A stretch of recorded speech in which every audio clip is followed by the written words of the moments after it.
Nuevamente estamos juntos para tratar temas profundos de la apocalíptica bíblica. Y en el día de hoy, igual que los días anteriores, vamos a ir más allá de los símbolos. En el día de hoy nos toca estudiar el mensaje a la segunda iglesia, la iglesia de Esmirna. Este mensaje lo encontramos en el capítulo 2 del libro del Apocalipsis. Son solamente 3 versículos, es un mensaje muy escueto. Capítulo 2 decía, versículo 8 y hasta el versículo 11. Lo primero que destacamos de este mensaje, como siempre, es el saludo que Jesús hace a la iglesia. Y es interesante el saludo que hace a la iglesia de Esmirna. El primero y el postrero, el que estuvo muerto y vivió. Jesús se presenta como ese personaje bíblico que tiene la capacidad de vivir, de entregar su vida a la muerte y de retomar nuevamente la vida. Este mensaje que empieza con esa presentación de parte del que promueve este mensaje, tiene que ver, y es algo llamativo, si me permitís, tiene que ver con el mismo nombre de la iglesia a la que se refiere, porque Esmirna hace alusión a un bálsamo muy conocido en tiempos bíblicos, que se lo conocía como el bálsamo de la muerte, la mirra. Y es interesante también cuando conocemos la historia de esa ciudad, ya que fue fundada por griegos allí por el siglo VII a.C., pero que posteriormente fue destruida y nuevamente en el siglo III a.C. y nuevamente por griegos, por Lisímaco, el que fuera general de Alejandro Magno, es nuevamente reedificada y vuelve a tener vida hasta nuestros propios días. Hoy en día es una ciudad de Turquía. ¿De qué se habla en este mensaje? El Señor le dice a la iglesia que conoce sus obras, igual que conoce las obras de las otras iglesias. Pero fíjense de lo que habla.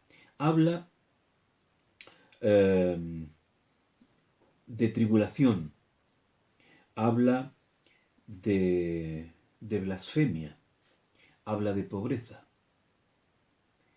Esta iglesia a la que se le dice que se conoce su tribulación, una tribulación que viene dirigida desde el imperio, un imperio que persigue al cristianismo y de una manera realmente tremenda, realmente dura, con la muerte misma, bien. Pero también esa tribulación viene desde la nación judía, que no deja de perseguir al cristianismo igual que lo hizo en su tiempo con Jesús. Bien, y hasta tal punto llega ese encomio en contra de el cristianismo que se van a presentar mensajes blasfemos en contra de la iglesia cristiana, de la iglesia de Esmirna. Calumnias, de carácter religioso que llegan inclusive a presentar a los cristianos como caníbales que se comen a sus propios niños en un sacrificio humano. Y la gente del imperio que desconoce todavía al cristianismo cree esas barbaridades que están presentando aquellos que la misma epístola llama sinagoga de Satanás. Judíos entregados al Señor de este mundo, en vez de ser judíos entregados al Rey de Reyes, al Señor de Señores. se habla de pobreza. Jesús conoce la calidad de la fe de la iglesia y lo que dice es que esta iglesia, aunque pobre, es rica. Una iglesia que tiene riqueza espiritual. Y esto nos hace recordar las bienaventuranzas. El Señor en el Evangelio de Mateo capítulo 5 y versículo 3 dice que son bienaventurados los pobres de espíritu. Y esta misma calidad de cristiandad, esta misma calidad de persona creyente es la que encontramos en la iglesia de Esmirna. No existen reproches para la iglesia. Por eso esta iglesia es una iglesia rica. Es muy llamativo también cuando nosotros vemos la promesa que se le hace a la iglesia. Es una promesa que tiene que ver con la muerte y con la vida. Es una promesa que tiene que ver con la resurrección. Y es una promesa doble de resurrección. Porque fijaros, en primer lugar dice que aquellos que sean fieles hasta la muerte van a recibir la corona de la vida. La corona que es vida. Porque aquella corona de la que habla Pablo también, ¿os acordáis? Que dice, por lo demás me está guardada la corona que me dará el juez justo en aquel día, a mí y a todos los que hayan corrido aquella carrera de la fe y que hayan llegado a la meta, que hayan concluido la carrera de la fe.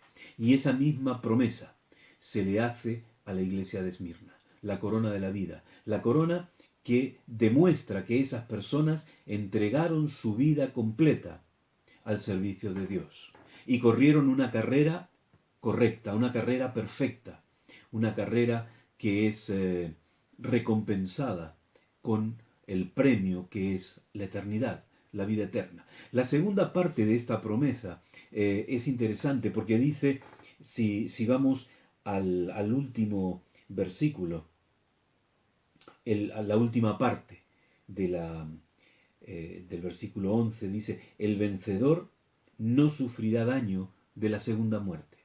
Porque la segunda muerte es muerte eterna. Y esto es algo importantísimo que tenemos que tener en cuenta. El Señor Jesús destruye la muerte eterna, entra en el mismo seno de la muerte eterna y sale victorioso de esa muerte eterna para darnos a nosotros la victoria sobre la muerte que destruye el alma eternamente. El Señor nos da la vida eterna. Entonces, encontramos aquí esa doble promesa. Bien, aquellos que corran esta carrera y que sean fieles, inclusive hasta la muerte, si es necesario, como testimonio de compromiso con la fe, o tal vez simplemente que lleguen al final de sus días siendo triunfadores en la sangre de nuestro Señor Jesús, esas personas no van a sufrir el daño que causa la muerte que destruye el alma eternamente. Qué hermoso es saber que el Señor considera la vida de sus hijos de esta manera. Una constancia que puede llegar incluso en medio de los problemas, una constancia en medio de las persecuciones, una constancia inclusive delante de la muerte. Personas que tienen por más importancia en su vida sus principios de vida, su vida de fe, su vida de esperanza, su entrega a la persona divina, que su propia vida. Y nosotros vemos en la historia de esta iglesia en Esmirna, vemos la persecución que lleva a cantidad de mártires a la muerte. Inclusive a alguno de los padres de la iglesia, de los que tomaron las riendas después de la muerte de los apóstoles. El mensaje a la iglesia de Esmirna nos habla de que más allá de las luchas que tiene la iglesia, el Señor está al lado de la iglesia. El Señor sigue caminando en medio de los candeleros de oro.